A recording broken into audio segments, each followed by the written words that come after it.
Welcome to Three or Under, where I share some bite-sized pieces of wisdom with you in 3 minutes or less. Lately, I've been hearing from people who want to make some kind of change and they haven't been able to do it.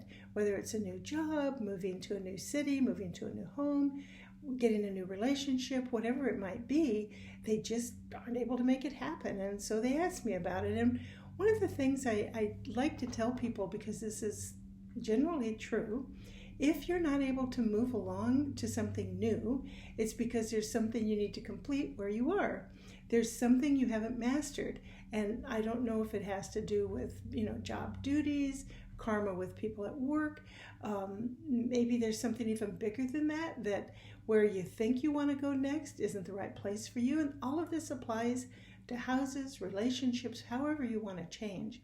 The other thing that's really interesting about job changes especially is the person who has the job you want isn't ready to move, or they haven't completed. So it's like dominoes. Until they're ready to make their move, you can't move. So sometimes you just have to kind of dig in and be patient, ask for guidance, and just continue bettering yourself and your skills. The other thing is impatience will hold you back. Frustration will hold you back. It's frequently a case of you need to make peace with being where you are and who you are before you're released to move on. And I know that sounds counterintuitive, but it's very true. It's like the universe says, you are frustrated where you are, but the reason you're frustrated is because you haven't mastered that situation. And again, whether it's a home, a city, a job, a person, whatever.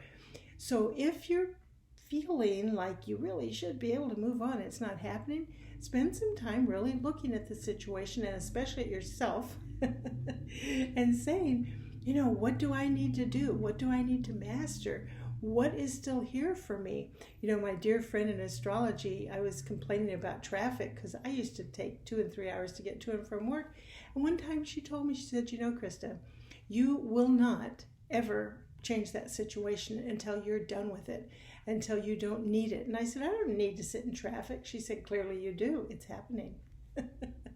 So take that from me. If you're not able to move out of where you are, take a really good look. What is it that you still need in that situation? What do you need to let go of so you are released to move on to your new situation? Next time.